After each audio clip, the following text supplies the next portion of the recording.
na mga kababayan,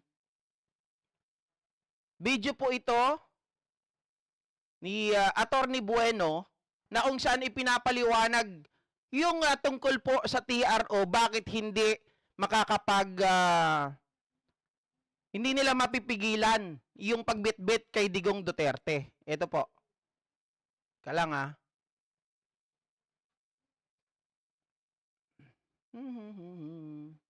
Ayan. 무조건 서울로만 대시집 갈 거야. 섬놈한테는 절대. 반지 껴서 반지 끼면 땡이야. 오빠랑 살면 도안이면 개잖아. Buenos días, buenos tardes, mga amigos, mga amigas, mga kompanyeros, mga kompanyeras. Magandang araw po sa inyong lahat. Ito pong muli ang inyong lingkod, si Attorney Rene Bueno. Kumakanta na ng I'm leaving on a jet plane. Copyright tayo.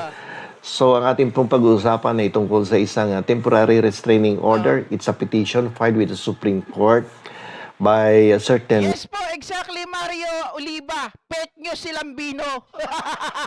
Kaya nga pinipilit nila na kumuha kahapon ng tinatawag nila na notaryo. Papasumpain daw si Digong, mga kababayan. Isa sa paraan nila yon para makalapit sila kay Digong Duterte at madelay nila yung flight. na group of individuals no, na nagmamalasakit sa dating Pangulong Rodrigo Roa Duterte. Dahil kina-question nila yung authority and jurisdiction of the International Criminal Court for the issuance of the warrant of arrest. Alam ninyo yung possibility na mailabas o mai-issue ng ating pinakamataas na hukuman ang isang temporary restraining order laban sa International Criminal Court ay napakababa ng tsansa na ito ay mai-grant sa mga individual na nag-file nitong petition for the issuance of the restraining order. Sapagkat ang International Criminal Court ay nag-ooperate on the basis of the Rome Statute. Tama. Ito pong Rome Statute ay isang international treaty na nag-establish ng jurisdiction and authority of the International Criminal Court. So, ito ay may consent, no? At pahintulot ng mga member states na sila ay mag-issue ng warrant of arrest against individuals who are found to be violating serious crimes such as war crimes, genocide, and crimes against humanity. At ang pagsasampa ng isang petition for the issuance of the restraining Teka lang. Natawa naman ako sa iyo, Sir Romeo Haranilla. Meron po TRO nakuha etong si Torion. Kaya lang iba po, Torion Restraining Order. Ayop! Ang kulit na mga kababayan. Yung ipis nakikihalo dito. Sabi ni Sir Romeo. Torion Restraining Order. Naku pa. Oy, DDS, ano ba naman yan? Kahit mga attorney ninyo, nagiging fake news. order is an attempt, no, to undermine international law and the accountability mechanisms of the International Criminal Court. Kasi itong ICC, which is operating under the Rome Statute, ay sinisigurado nito na ang mga individual o mga leaders ng iba't ibang bansa na miyembro nitong Rome Statute ay mapanagot sa mga kasalanang ginawa nila katulad ng mga crimes against humanity or yung war crimes o kaya yung genocide. So, napakaliit ng posibilidad na ang isang TRO ay ibigay ng ating pinakamataas na hukuman doon sa mga nag-file ng petition for the issuance of the temporary restraining order.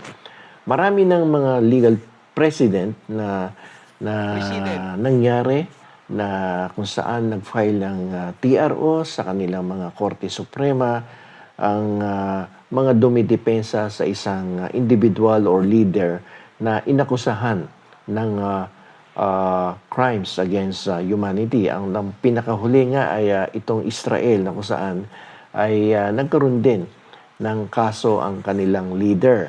At yun nga, hindi rin nag-grant ang petition for the issuance of TRO. Kasi yung attempt na yan na mag-file ng petition for a TRO is an attempt to undermine the international law and the accountability mechanisms. Yes, exactly. Yun ang gusto nilang gawin, mga kababayan. To tell you honestly, alam naman nila yan eh. Ang ginagawa ng mga ito ay they are just trying to delay, di ba? It is just a delaying tactic of the Dutertes in his camp para po hindi kaagad makalipad. Kaya lang, living on a jet plane na eh. Palapag na nga daw sa Netherlands ngayon si Digong, ewan ko kung nakalapag na. Diba? So yun, mga kababayan, hindi pwedeng pigilan ng ating Supreme Court. Base sa sinabi ni Attorney Bueno, hindi ako nagsasalita. I am just echoing of his statement, mga kababayan, na sinasabi nito na yung TRO na gagawin nila sa Supreme Court is useless. Bakit? Mga kababayan, ina-undermine nila eh. Yung tawag dito, yung pinapatupad ng International Court na tayo ay obliged para gawin, gampanan, yung tungkulin natin bilang kasapi. 'Di ba? Hindi man sabihin natin hindi man ang ICC. Kasi pinaliwanag na rin yan ni PBBM eh. Hindi tayo sumunod doon sa ICC. Bagkus ang ICC inutusan ng Interpol. Ang Interpol sa atin ang nakiusap at communicate para tulungan natin sila. So hindi natin pwede na sabihin na tayo ay ang ICC ay nag-direct sa atin. Hindi ganon. Ang Interpol ang nag-direct sa atin, mga kababayan, kaya hindi tayo pwedeng tumanggi doon. Otherwise, kung ayaw nyong sundin sila, edi umalis na lang din tayo sa Interpol. 'Di ba? O mga DDS, konting talino. Diyan namang pag-i-issue ng warrant of arrest by the International Criminal Court ay merong pahintulot or consent ng mga member states to the Rome Statute. At ito namang allegedly crimes against humanity na committed by the former president na si Rodrigo Roa Duterte ay nangyari nung panahon na tayo ay miyembro pa ng International Criminal Court.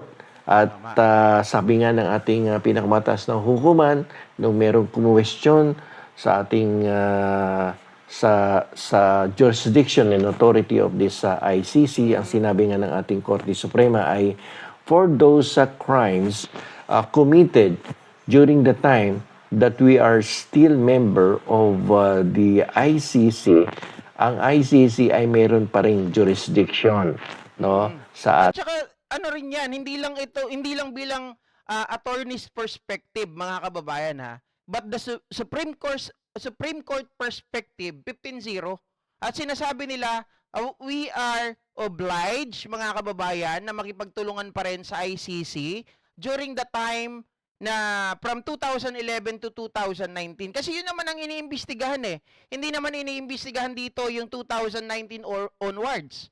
Sa makatuwid, mga kababayan, kahit anong gawin nila na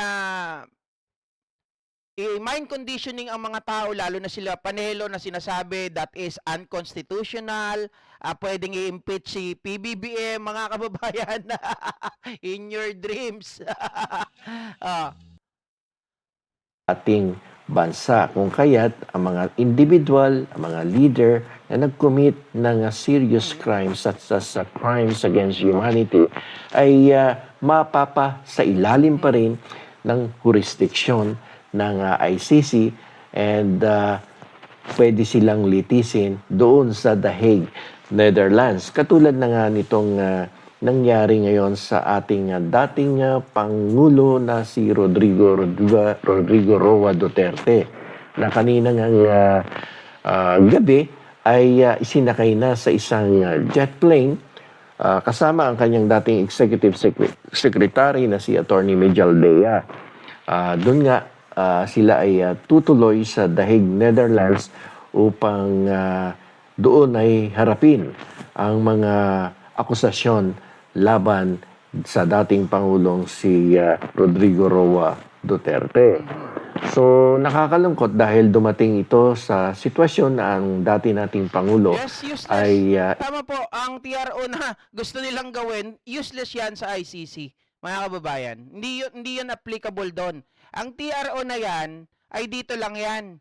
Ngayon, tingnan nyo si, pagmasdan nyo po nasa Supreme Court ngayon, itong si Attorney Panelo. Ang kanya namang habol ay yung petition to habeas corpus.